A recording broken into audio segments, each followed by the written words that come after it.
Carmelina here from VedicLight18.com, and I am bringing you the new moon forecast of June 14.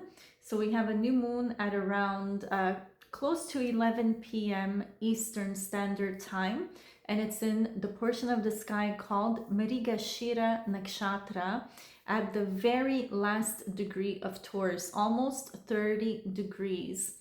And this degree is very critical because it pertains to completion, to endings, to closing a chapter in your life.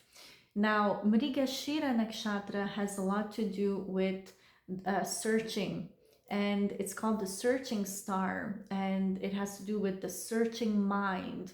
And it's really about this eternal quest of the soul for fulfillment, for meaning, for purpose, for truth, and for beauty.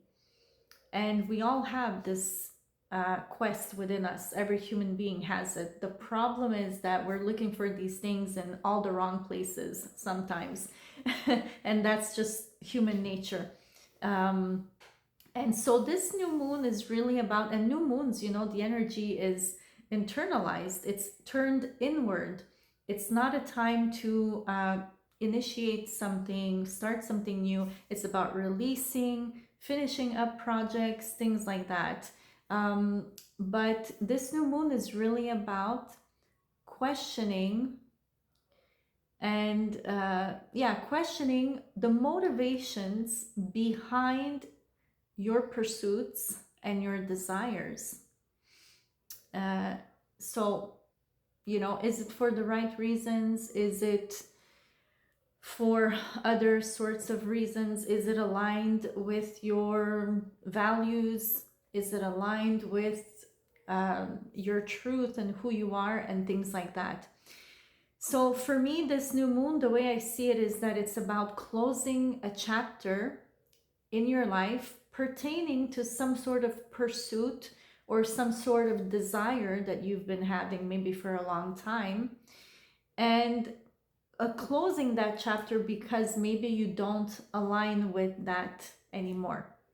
Maybe you've outgrown that thing, or maybe that person, that relationship that you wanted, or something like that. So it has to do with you know, realizing that maybe the things you've been pursuing are wrong, or they're just no longer aligned with you, basically. Now, this new moon is certainly tied into the T-square that happens 2 days prior on June 12th, and the T-square involves Rahu, Ketu, and Uranus, which is also in Taurus, but in the early degrees at 8th degree in Kritika Nakshatra, which has a lot to do with the truth and with blunt energy, decisive energy, sharp energy. And this T-square is really about a major shift in consciousness and in awareness. Really big. And the energy of this square is going to be throughout the month of June. And so maybe there's some sort of difficult truth that will come up for you, this difficult realization that you have to come to terms with and you just have to accept. And so there's going to be something that you're going to have to let go of, and then you have to go towards that evolutionary direction, which is Rahu. And that can be difficult as well. Because squares are difficult, right? The T-square is about, there's 2 squares involved, and then there's an opposition. And so squares are about obstacles and things like that, that we have to overcome, things we have to heal, and things like that. But on the other side, there is success. There is, just because you have squares, let's say in your chart, or oppositions, or you're full of them, you know, it doesn't mean that you can't succeed in life, or it just means you need to overcome some sort of obstacle, and you need to accept some sort of truth. And so it all ties into the new moon, you know, accepting this truth, this revelation, this realizations. You may have some sort of awakening that is difficult, and you know, letting go of something, which is K2, detachment, detaching from something, separating yourself from something. And it ties into the 30-degree new moon, which is about closing a chapter and examining your motivations and your desires and things like that.